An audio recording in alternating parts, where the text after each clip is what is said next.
House to Home, presented by Remax Diamond Realty. Oh boy, you guys, we are coming in hot this week here on House to Home. Liz and Gina are literally sitting next to each other because they have to calm each other down because they are fit to be tied. They are not happy campers today. And, maybe that is the word because, ladies, let's get right into it. There was a piece of property that we did a story on here in the newsroom. And it was a piece of, can we call it a property that's on Pago Bay that I know I've been to before because it's often used as a makeshift dump. And you guys have some pretty strong opinions about that. Hold on, Jace, wait, let me ask you a question. Okay. Because I know the area well. Okay. You just used the word makeshift dump. Why do you call it that? Because honestly, it's called the Frank Paris Public Beach. But why did you just call it a dump?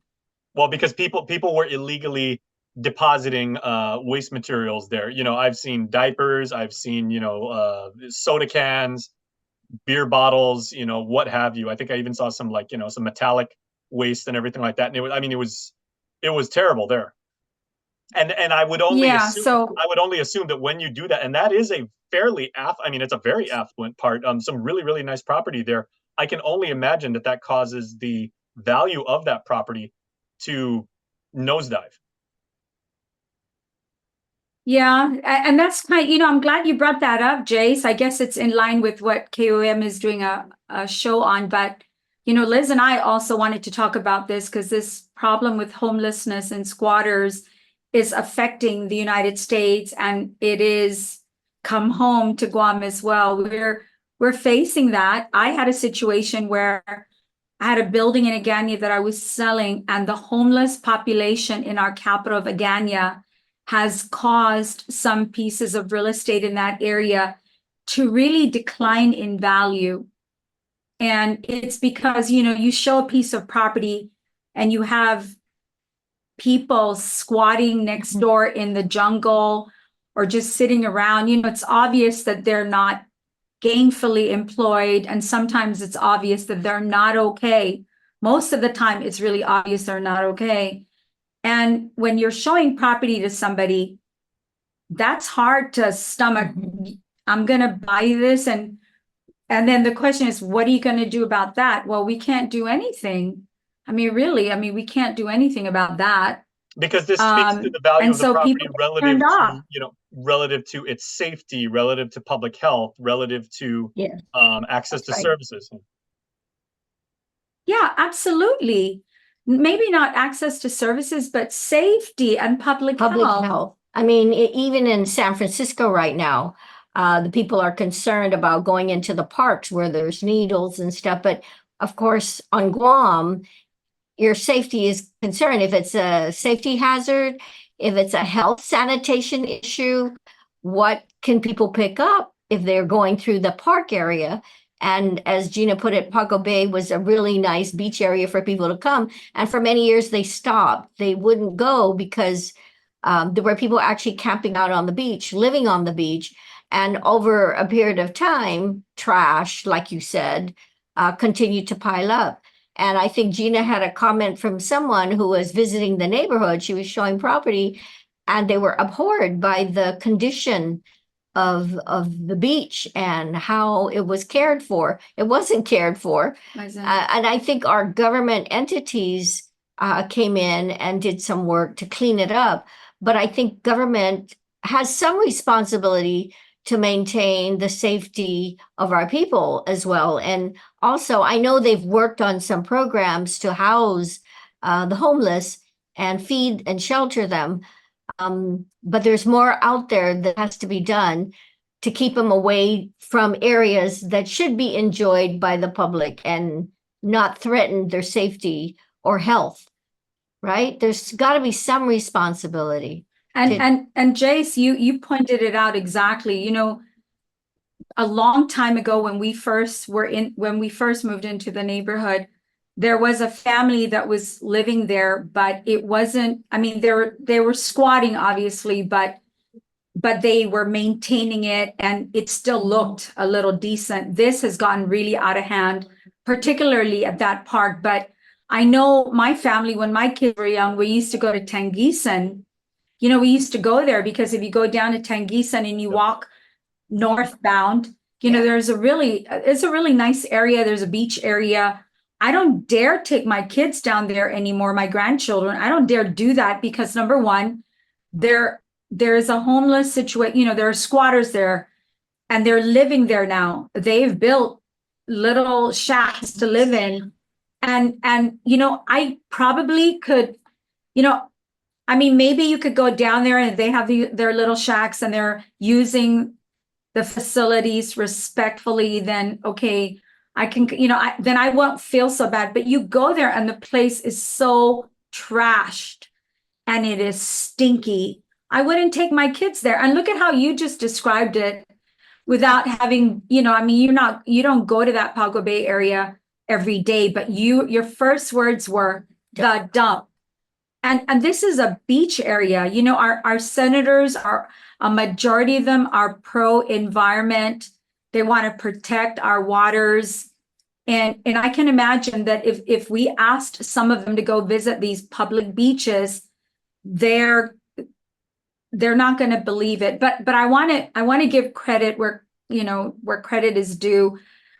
Our mayor for our village was instrumental in getting the cleanup done.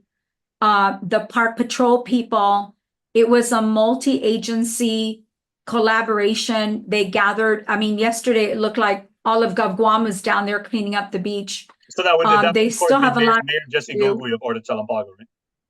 Yes. Correct. Yeah. Correct. I understand the reports went to him, and I'm sure he was instrumental in getting people to go down there and clean it up. And here's the thing, I think generally speaking, our local people, we're not about kicking people off the land. That's not what it's about. It's about respecting one another and allowing everybody to use our public facilities. And we have programs here that will, for homeless people, there's rental assistance programs there's all kinds of programs. What I'm finding is, somebody was sending me chats saying that there's been a lot of drug activity down there at this particular beach. That is not safe for the neighborhood families that are there.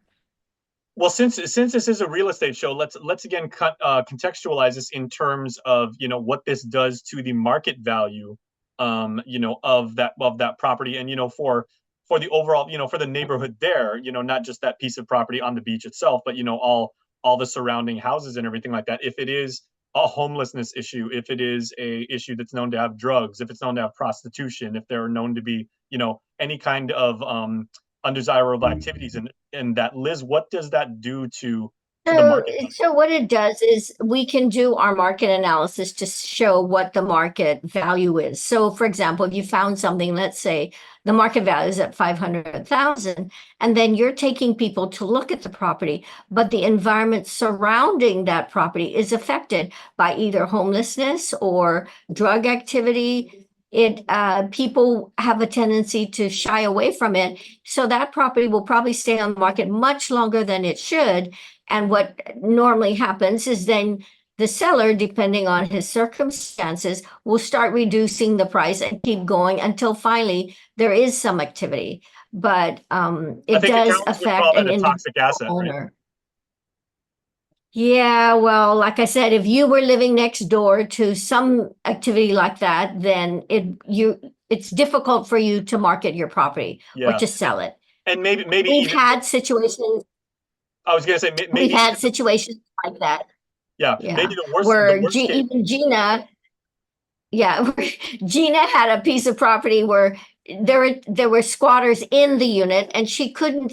Trying to show the property, she couldn't succeed. And every now and then, she'd have to knock on the door to see if somebody was there, and they wouldn't open up. And it was difficult. So she had to drop the price in order to move the property. Right. So think about that. If that were you and your market value is 500,000, but you ended up selling it for much, much lower because we couldn't move it. And that's of course talking about that particular piece of property. The worst case scenario would be that the neighbors who have made that their homes and they own the property there, they just say, forget it, I'm out, and the neighbors wind up leaving, and then the price of the entire neighborhood goes in. Yeah, that's right. even much worse. But Now but see, a lot of us don't have the luxury of being able to pack up and leave and go somewhere else. Yeah. And it's a shame that anybody has to end up feeling that way. You know, that property in Agana, when I first drove there to look so that I could give the owner the value, there was a house next door, and around the house was a chain link fence with barbed wire around it. And I looked at that, and the first thing I thought is, wow, where did these, my first impression was, where did these people move from before they got to Guam that they feel that they have to do this, right? Because I just instinctively thought, oh, must be a foreign owner, who, whatever country they came from, this was required, or this was the only way they could feel safe. And then I found out, no, this owner did this because of the homeless situation in our capital of Agana has gotten so out of hand that in order to protect his house, he had to put up the barbed wire because they literally were breaking into his home every day. So, I think as a community, we want to take care of our homeless population. We want to be understanding about our drug addicts. But what it's doing is it's infringing. What we don't understand is we're infringing on the rights of the people in their area. Our willingness to be kind and considerate and tolerant has caused an atmosphere where it's impacting our people who are paying taxes, paying for police service, in their home, and now they're worried. So there was barbed wire. Like, I don't want to describe it anymore because I might say something that would be offensive, but that is I was really shocked. That is kind of the point of this whole discussion. It's, we're not trying to sound like crass capitalists on this show, but please do understand, everybody watching this, that when you have these kind of elements on a piece of property or an entire neighborhood, there is a tangible economic effect that will kick in, and very often it is negative. Well, just think about it. You have a family with small children, and they want to go out and play in the yard. But when they go out and play in the yard, there's a lot of stuff right there where they play at that affect their safety. Mm-hmm. So as parents, I think it behooves all of us to be vigilant and to also speak up. We can't just stay quiet and silent and allow for things to happen when it does affect the neighborhood and families. So it's good that the neighborhood decided to call in the government to say, hey, got to do something about this before anything bad happens, right? So that is the thing. Once again, you need to raise your voice. You need to speak up. Yeah. If anyone from Catholic Social Service is watching this program, I'm encouraging them to go down to the area, because I noticed that even though the government has come and cleaned up, and there's still a lot of trash to be removed, some of the individuals that are down there are not prepared to leave. They've been there a long time, and it's grown. I think if it was better cared for and had not turned into such a dump, then maybe people wouldn't have complained. I still think it's not appropriate to allow certain groups of our community use public facilities. I think it needs to be available to everyone. But I just hope, I feel really proud that the government's stepping up and making a difference in that regard. And I hope they start doing this everywhere else at all the other public facilities, so that everyone who goes can enjoy and see how beautiful our island is. Because the comments we've been getting about some of our public facilities, they're not nice comments, and I don't blame them. I don't even want to go there. Yeah, as people of Guam, we want to be proud of our island, and we have our Hafaday spirit. We welcome people, but imagine the newcomers that are coming, their impression. And, we've been cleaning up our reputation on Guam for many years. And then for people to come and see this, it doesn't look good for us. So we should all help to some degree to get in touch with the government to say, hey, we need some help here. Help us clean up our island. There you go. Life is not all peaches and strawberries, everybody. Every once in a while, you got to make a tough call. And when issues like this come up, the best thing you can do, as Liz and Gina just said, is, raise your voice and tell the people in places of authority that, there is something that needs their attention. So ladies, thanks so much. Thank you, Jason. House to Home, presented by RE/MAX Diamond Realty.